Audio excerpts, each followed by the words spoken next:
ఇక వాళ్ళ సంగతి అట్లా ఉంటే ఇక సార్ సంగతి ఇవాళ బయటకు వస్తూ ఉన్నాడట. నందినగర్కి నిన్ననే వచ్చిండు ఆయన. వాళ్ళు ఫామ్ హౌస్ నుంచి నందినగర్ వచ్చిండు. నందినగర్ అంటే అది పబ్లిక్ ప్లేస్ కాదు. నందినగర్ అంటే ఆయన ఇల్లే. ఏదో నందినగర్ అంటే ఏవో ప్రజాక్షేత్రంలోకి వచ్చి నీకు యుద్ధం చేయడానికి గద పట్టుకుని వచ్చి నన్ను అట్లా గిట్లా అనుకునేరు. ఇట్లా ఏది లేదు, ఆడ ఉన్న పడుకోవడమే ఫామ్ హౌస్. ఇక్కడ ఉన్న గారికి అదే కథ. ఈయన వచ్చేమైనా పబ్లిక్ మీటింగ్లో పాల్గొంటున్నాడా, లేకపోతే ప్రజా సమస్యలపై ప్రశ్నించడానికి వస్తాడా? ఏ కుంభకర్ణునికి 6 నెలల తర్వాత ఏదో మేలుకు వచ్చినట్టుగా ఉంటుంది అన్నట్టు కేసీఆర్ వ్యవహారం అంతా కూడా.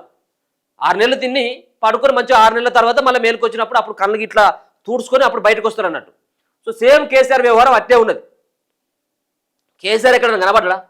గ్రామ పంచాయతీ ఎన్నికలు మన సర్పంచ్ ఎలక్షన్స్ అని. సరే, సర్పంచ్ ఎలక్షన్స్లో ఒక ముఖ్యమంత్రి హోదాలో ఉన్నటువంటి రేవంత్ రెడ్డి గ్రామాలకు పోయి అక్కడ కొన్ని సమావేశాలు పెట్టి ఆయా జిల్లాలో ఉన్నటువంటి సమావేశాలు పెట్టి నడిపించిండు.